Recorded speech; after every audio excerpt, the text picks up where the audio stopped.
దైవ జనాంగమా, మీ అందరికీ ప్రభు అయిన యేసుక్రీస్తు యొక్క శుభములు దీవెనలు సమృద్ధిగా కలుగునుగాక.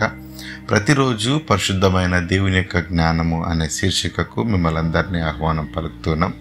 మరి మా వీడియోల ద్వారా మీరు పరిశుద్ధమైన దేవుని యొక్క జ్ఞానాన్ని తెలుసుకుంటున్నారు, దేవుని యొక్క ప్రేమను అనుభవిస్తున్నారని, మరి దేవుళ్ళు ఎదుగుతున్నారని నమ్ముతున్నాం. మరి మీరు ఎదుగుతూ ఈ వీడియోలు మీకు ఉపయోగకరంగా ఉంటే మీ ప్రియులైన వారికి ఖచ్చితంగా షేర్ చేయండి, సబ్స్క్రైబ్ చేయమని చెప్పండి, కమెంట్ కూడా చేయండి. మీకు ఏమైనా సలహాలున్నా లేదా మీకు ఏవైనా ప్రశ్నలున్నా మాకు తెలియజేయండి.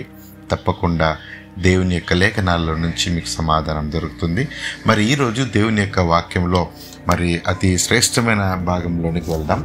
మరి దేవుడు ఈ భూమిని, సూర్యచంద్ర నక్షత్రాలను సృష్టించిన తర్వాత నరుణ్ణి ఆయన స్వరూపంలో నిర్మించి, ఆయన పోలికనిచ్చి, ఆయన జ్ఞానాన్నిచ్చి, ఎన్నో ఇచ్చి మనిషిని ఈ భూమి మీద దేవుడు ఉండమని చెప్పాడు. మనం ఇదే ఆలోచించాలి, అది ఆలోచించకూడదని ఎటువంటి కండిషన్స్ కానీ ఆయన పెట్టలేదు. దేవుడు మనకు స్వాతంత్రాన్ని ఇచ్చాడు. ఆ స్వాతంత్రాన్ని మరి మొదటి ఆది దంపతులైన వారు దాన్ని మిస్యూజ్ చేసినా కూడా, దాన్ని తప్పు త్రోవలో దాన్ని తీసుకొని వెళ్ళినా కూడా దేవుడు మనల్ని ప్రేమిస్తూనే ఉన్నాడు. దేవుడు మనల్ని ప్రేమించి ఎన్నో మనకు ఉపయోగపడేటివి ఈ భూమి మీద మనం బ్రతకగలిగేవన్నీ కూడా ఆయన సిద్ధపరిచి ఈ భూమిని ఇచ్చాడు.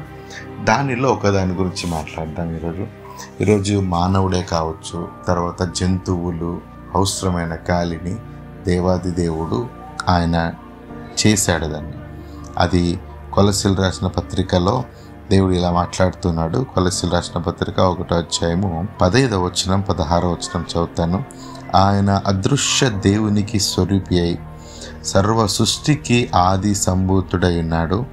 ఏలయనగా ఆకాశమందున్నవి, భూమి మీద ఉన్నవి, దృశ్యమైనవే కానీ అదృశ్యమైనవే కానీ అని మొత్తం ఆయన చేసినాడు అని చెప్తున్నాడు. మనకు కనబడేటివి ఆయన చేశాడు, మనకు కనబడకుండా మనకు ఉపయోగపడేటివి కూడా ఆయన చేశాడు. దాంట్లో గాలి, మనుషులకు జంతువులకు అవసరమైనది గాలి. ఈ గాలి లేకుండా మనం ఒక్క నిమిషం కూడా బ్రతకలేము. దేవుడు చేశాడు కనుకనే అది అదృశ్యంగా ఉండాలి, కానీ మనకు ఉపయోగపడాలి. మనకు ఎదురుగా గాలి ఉన్నా కూడా మనం అవతల ఉండే వాటిని మనం చూడగలుగుతాం. అంత అద్భుతంగా దాన్ని చేశాడు.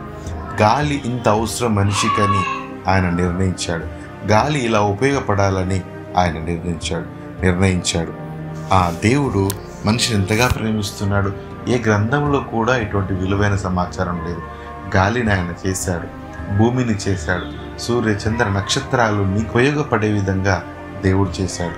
మరి ఈ గాలి గురించి యోబు 28:25 వచ్చినారు. గాలికి ఇంత బరువు ఉండవలెనని ఆయన నియమించి, గాలికి ఇంత బరువు ఉండాలి, అంత బరువు ఉన్నప్పుడే, అంత ప్రమాణం ఉన్నప్పుడే అది మనకు ఉపయోగపడుతుంది. ఆ దేవుని యొక్క జ్ఞానం చూడండి. ఆ గాలిని కూడా ఆయన ఇంతే ఉండాలి అని నిర్ణయించి పెట్టాడు. ఆ నిర్ణయం ద్వారానే ఈరోజు మనం బ్రతుకుతున్నాం.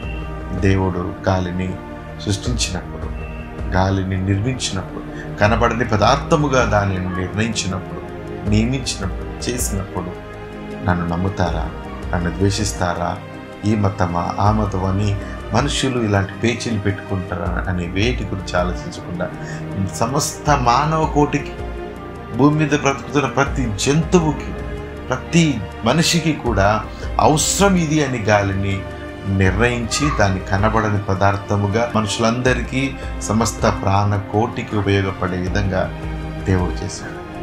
ఇంతకంటే ఎవరు చేయగలుగుతారు? నీకు అవసరమైనవన్నీ కూడా, నీకు గాలి అవసరం, నీకు ఆలోచన శక్తి అవసరం, మంచి చెడులు అవసరం. సమాజంలో బ్రతకాలి, దేవుని మార్గంను కనుగొనమంటే, దేవుని తెలుసుకోనమంటే ఈరోజు ఏమంటున్నారో తెలుసా? మత మార్పిడికి వస్తున్నారు. గాలి అవసరం. ఆ గాలిని సృష్టించిన దేవుడిని నువ్వు తెలుసుకున్నావా? ఆయన ప్రేమను అనుభవించావా? ప్రియులారా, గాలి, ఈ భూమి అన్నీ కూడా ఆయన సృష్టిస్తే వచ్చినవే తప్ప ఏ మానవుడు నీ కోసం సిద్ధపరచదు, ఏ సైన్స్ సిద్ధపరచదు. ఈరోజు నీకు ఆలోచన శక్తి ఉందంటే అది దేవుడు ఇచ్చినప్పుడు. దేవుని తెలుసుకున్నావా? యేసుక్రీస్తు ప్రభువు నిజ రక్షకుడని, ఆయన సమస్తాన్ని నీకోసం సృష్టించాడని తెలుసుకొని రక్షణ పొంది గాడ్ బ్లెస్ యూ.